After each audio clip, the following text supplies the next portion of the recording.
Good afternoon, everybody. I think it's a bit tough to move from dental to mental health.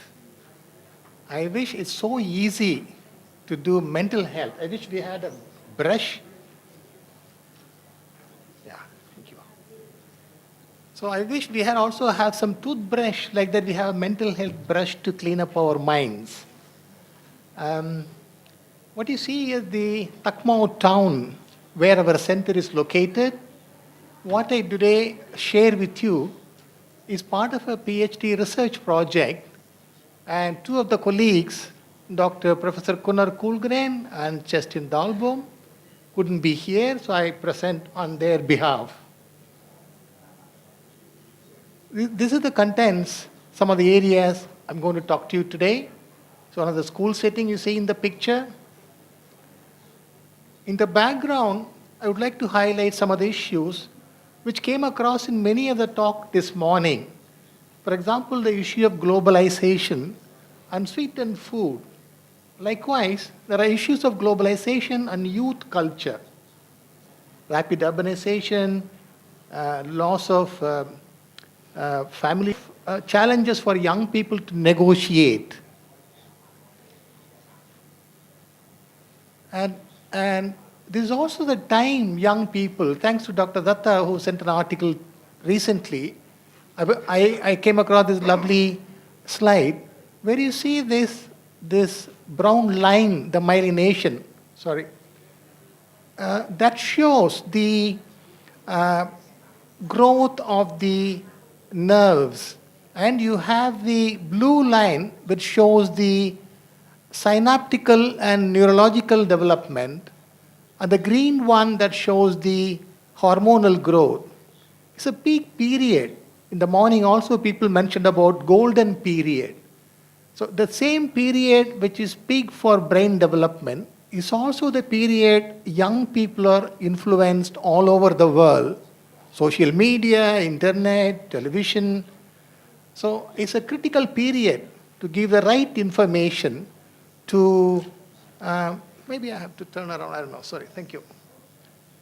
So it's important period to look at young people's beliefs and attitudes towards their own health.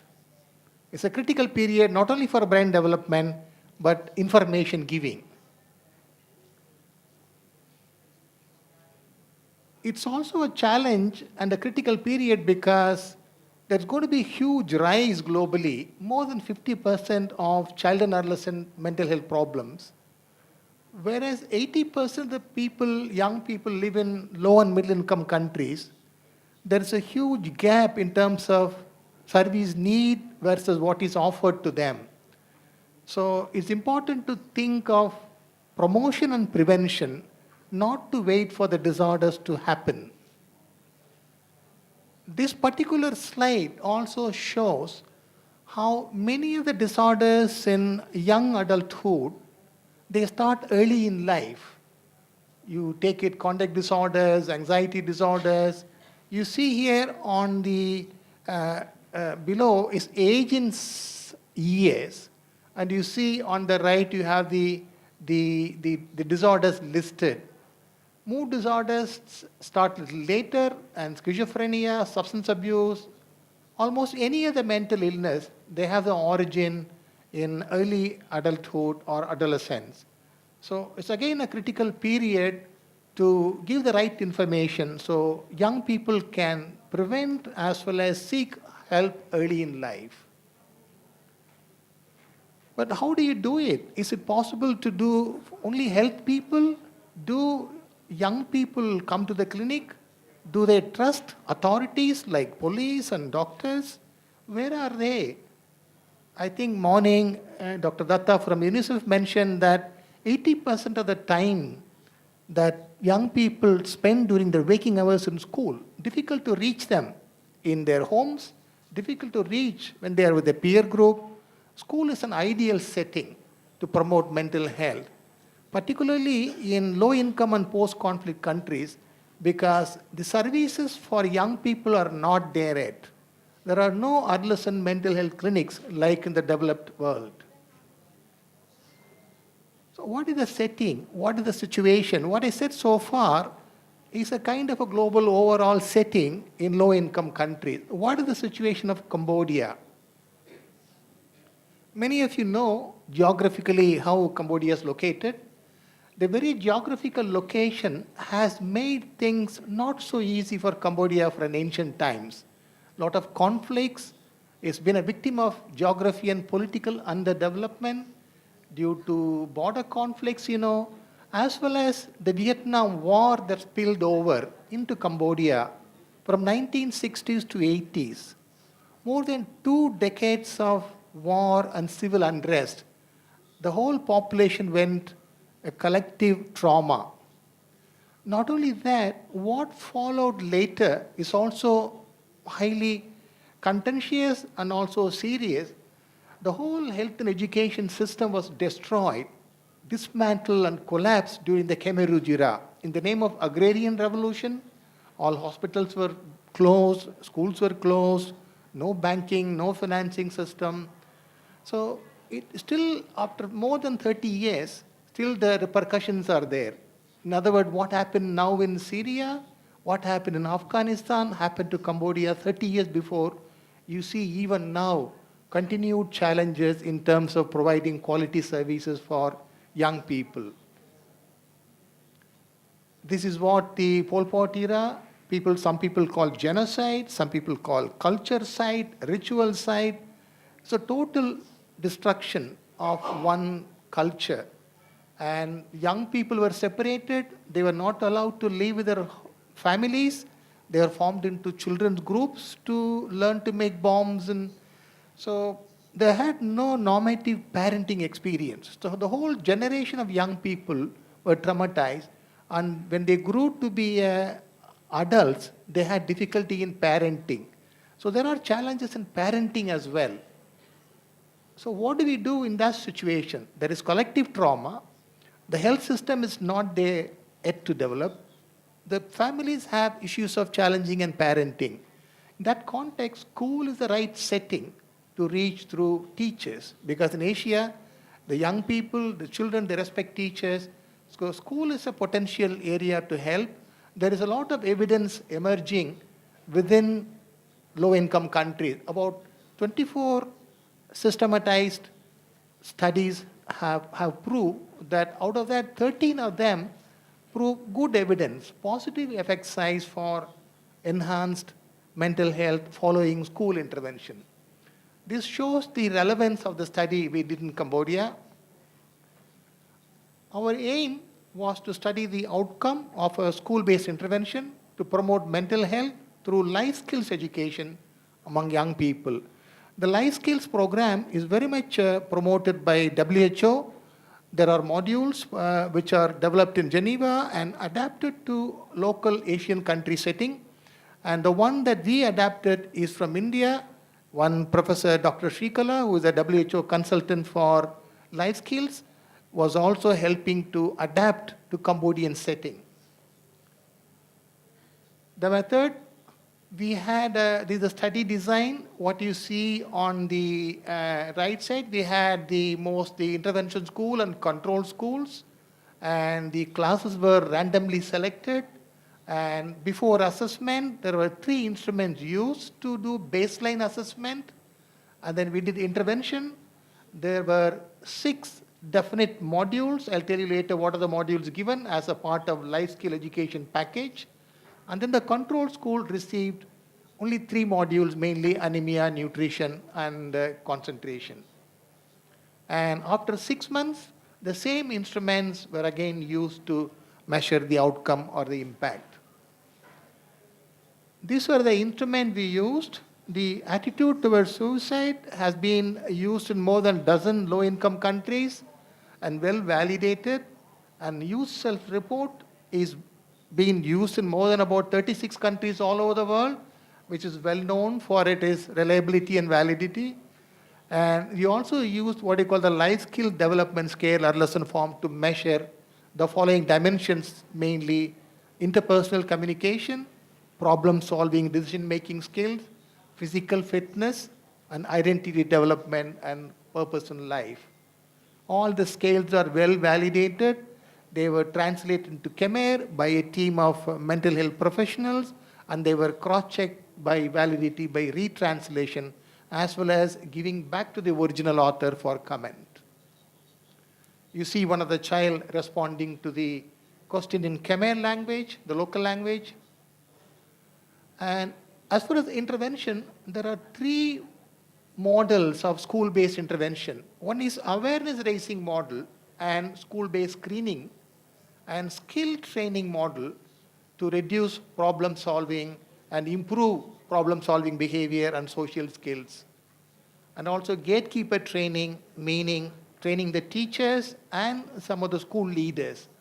The model that we had an element of all the three, though the main focus was on skill training.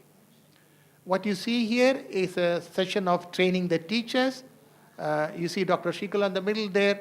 It's a team of psychologists from our center training the secondary school teachers. It's all on-hand learning and practical, action-oriented learning. There is no lectures. And these were some of the 6 modules which was given as a package, each module for a weekly one session, lasting to 90 minutes to 100 hours. Regular school hours, there is no special hours, extra classes. It was given by either sports teacher or arts teacher or a culture or moral teacher. And this is some of the important topics. If you see, we move on from very general to very specific areas, from like motivation, concentration, problem solving skills, and how to say no to drugs, how to manage your peer pressure, how do you cope with stress, self-esteem, awareness, understanding oneself, having depression or suicidal ideas. And this you see some of the problem-solving games the teachers learn from us, and then they go back and apply and implement in the schools with the supervision of the psychologists from our center. I can skip this. We had ethical clearance at all level in the Umeå, Sweden, and at the local level, both in the health and the education sector. And we offered counseling support at confidential setting if any of the children would like to seek help at the end of the session. Quickly, some of the results. What you see is the effect size. It is a statistical way of looking at pre-post difference in both groups. And you have the experimental control group. I'm showing only the positive aspect of looking at the high-risk individual. Who are at high risk? The people who scored high in the suicidal scale of the ATTS instrument, those who have plans and attempts. Those who had plans and attempts, the boys improved in many of the dimensions of mental health syndrome or YSR syndrome, whereas the girls did not show any improvement. In other words, overall, both among boys and girls, in general, those who had, I'm not talking about the high-risk group, there was no change after intervention. Whereas those boys with suicidal plan and attempts, they showed improvement after the intervention. It's a very interesting finding. As well as the life skills, we measured before and after. And overall, the girls benefited from the life skills intervention, whereas boys did not benefit all of them, but boys with high-risk ideas like plans and attempts for suicide, they benefited from the intervention. In conclusion, promoting life skills in schools may overall enhance the mental health of the young people. The gender difference in response to life skills education, particularly among high-risk individuals benefiting from the intervention, ought to be considered while we plan school-based mental health programs in Cambodia. We had some few limitations. Being a cross-sectional study, we can't have a direct causal association between life skills and mental health problems, as well as it can't be generalized to the rest of the rural areas because our study was done in a semi-urban area. There was a small sample size as a limitation. We started with 400 children, but when we had at the end of pre-post we had a loss of about 24%. So 76% were the completers at the end of it. But making a effect size, it manages the issue of sample size. And the study which we did was in the school population. You know all very well, those young people who are out of the school, they have more mental health problem. So in other words, that issue of problems among out of the school children are not addressed in our study. These are some of the limitations. Future direction, we plan to scale up based on our experience in the semi-urban area to rural school as well as among the teacher training centers. When teacher training centers, when they're young and then they spread out to all the country. To have a uniform intervention, we plan to video document the sessions, use it as a training materials. Probably we have two programs, a community mental health program and a school mental health program. Now we plan to address, combine together, meaning we will work in the schools where our community program in operation so that an integrated model will be an experience and we can share with other low-income countries how we can implement a possible successful intervention to promote mental health among young people. Some of the people who supported us for the research and Kakun Kap. Thank you. Thank you.